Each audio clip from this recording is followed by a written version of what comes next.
Okay, the next thing I need to do then is delete everything that isn't the arm and the rig. So, back into the layers tool.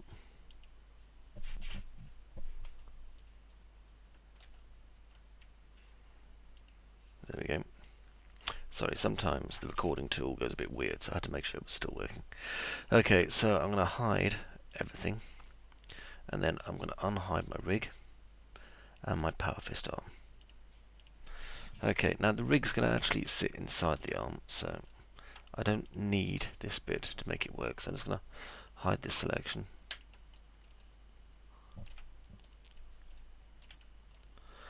Okay, and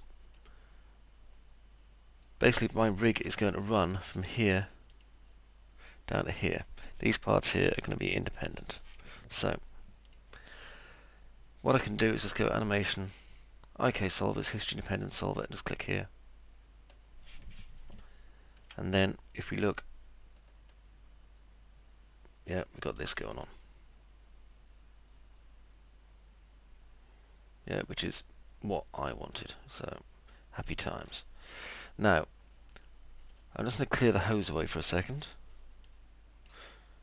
So let's see. I'm going to rebind this actually because I'm not 100% convinced that this dummy here is doing a particularly good job for what it's supposed to do.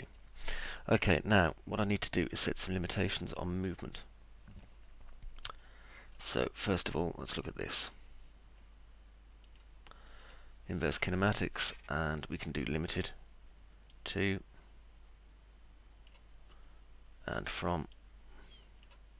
Don't want very high amount there. Now we can have to and from set here, so hang on, that's preferred angle I just set there. Try that again. 2 from and limit it, and again on this one 2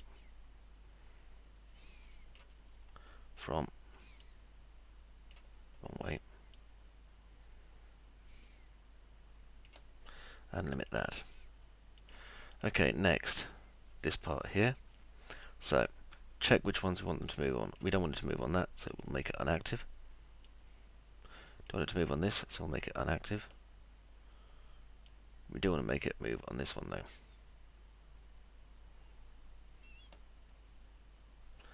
And we want it to move to a maximum of about here.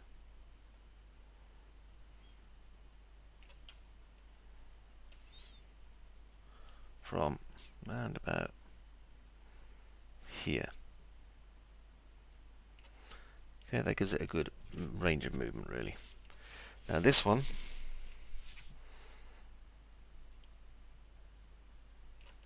we're going to have a maximum movement to here.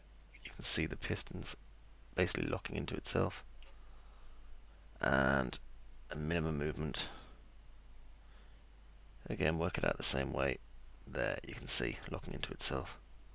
Turn off the other 2, and make this one limited. There we go. Now, this part here, which is the arm itself, we're going to limit this one's movement as well. So, from and to.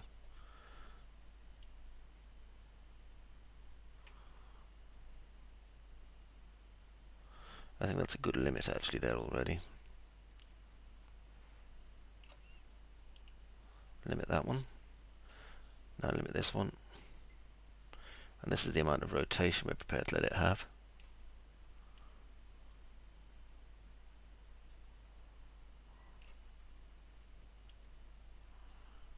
Turn it the other way. There we go. Limit that one. And again here.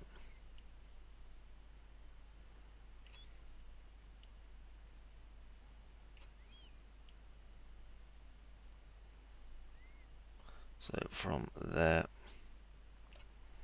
to round about there and limit.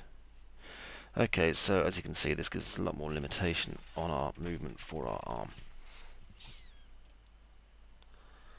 However, it also means that, basically we're constraining the movements very heavily, which is what we need.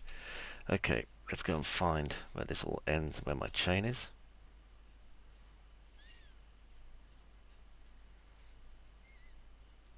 There's my dummy.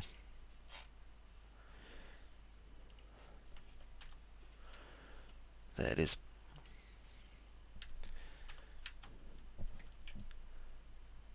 No, that's not it. Where is it? My end chain. Gosh darn it.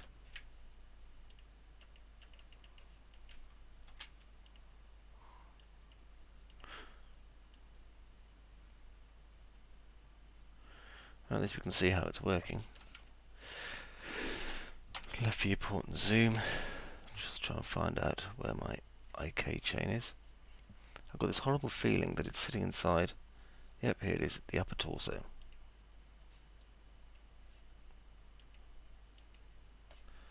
When it should actually be inside the powerfist arm or the rig. Let's put it in rig.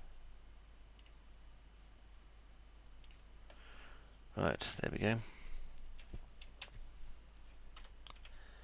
Now I can test it again.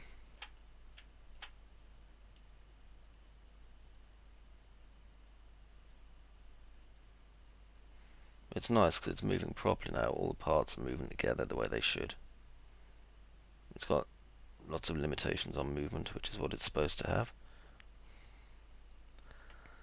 But aside from that, it is moving properly. Okay, what I need to do now is make a controller for it. So what I'm going to do is build an ARM control. And for this, I'm just going to use a circle. And just make sure that it's being built in the rig area.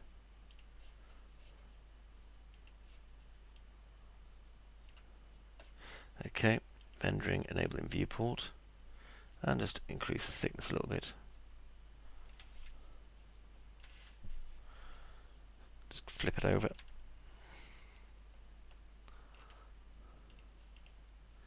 Then I'm going to use this. Convert to editable spline. And I can attach the other one to it. There we go. Right, now I need to align this with this piece all hidden inside here at the minute. Click OK. So now we can see where it is, and I'm going to bring this out to here. Okay, so this is our ARM control.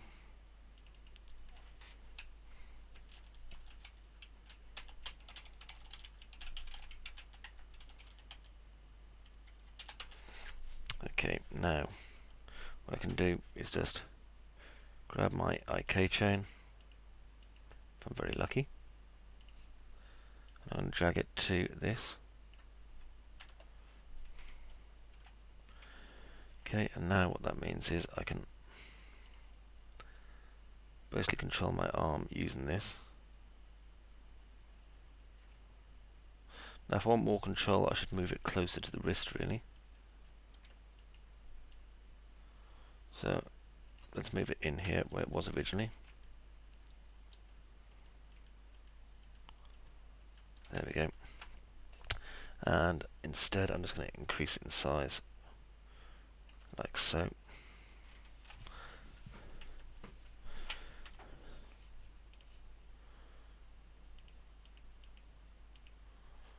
Okay, and now link it.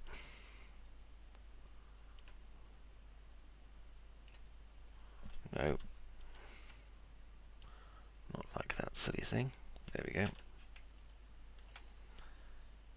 Difference being now that I'll have slightly more control over my arm using the rig here.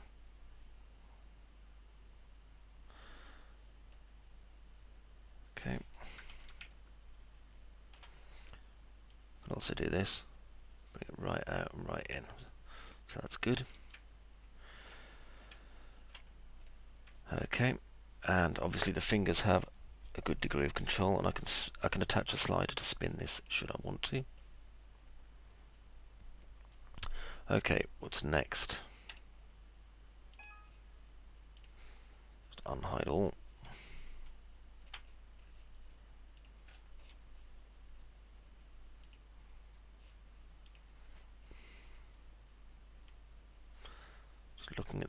and I need to sort out this hose on the back here. So, what's the foot lookout controller? I really don't want to be messing with that. Let's make a new dummy. Check auto grid.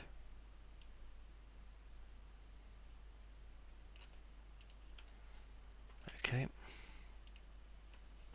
This hose have its bottom object here.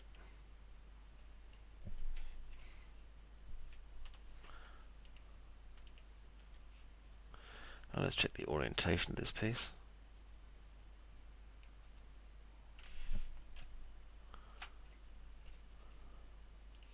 And bind it into place.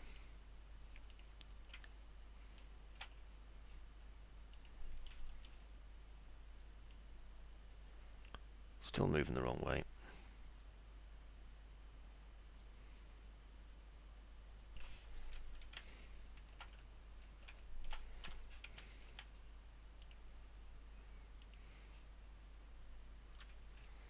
Let's just rotate that on its local axis.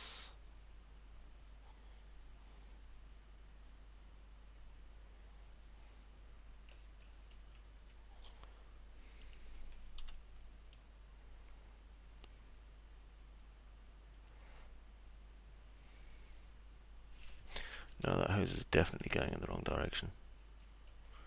Okay, pull this off.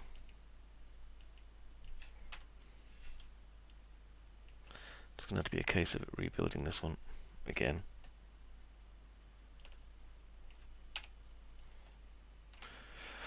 So what I'm going to do instead is build a dummy on the actual end of this.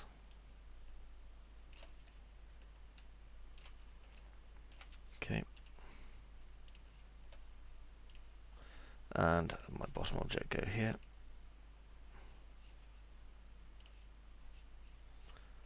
Right, now just a case of adjusting this in the local.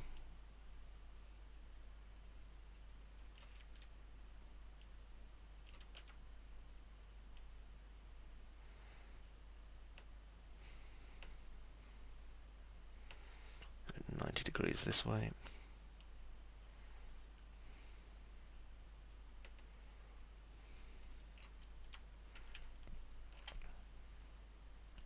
You get the feeling sometimes that it's just being an arse deliberately. There we go. Now let's see if we can move this thing. Yeah, I can move that thing and the rest of it's moving okay. Let's try and get it to move into here where I need it.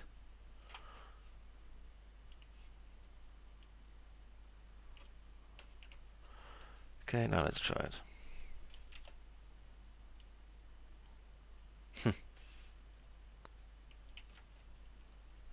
Let's look at what this is inheriting. Let's not inherit any rotation.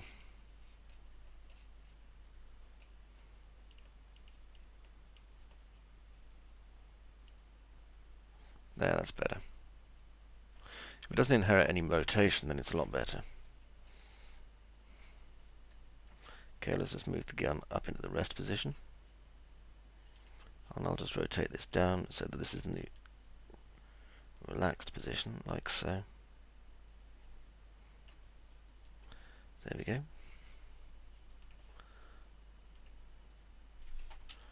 Now let's try it. There, that's better. Okay, so powerfist is in the right place and working at last.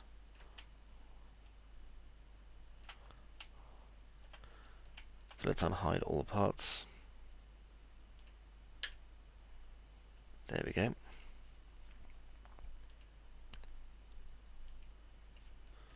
Okay. So apart from being a little bit on the chunky side, if I just check my statistics, I mean it's only 236,000 polygons. I mean there's a lot of detail packed into this, but if I turn off wireframe view, as you see, I'm still getting a fairly good speed and refresh on my computer. So with this piece done, it's time to move on to some other fun things that don't really involve quite as much modelling. So until we do that bit, I'll see you in the next part. Bye bye for now.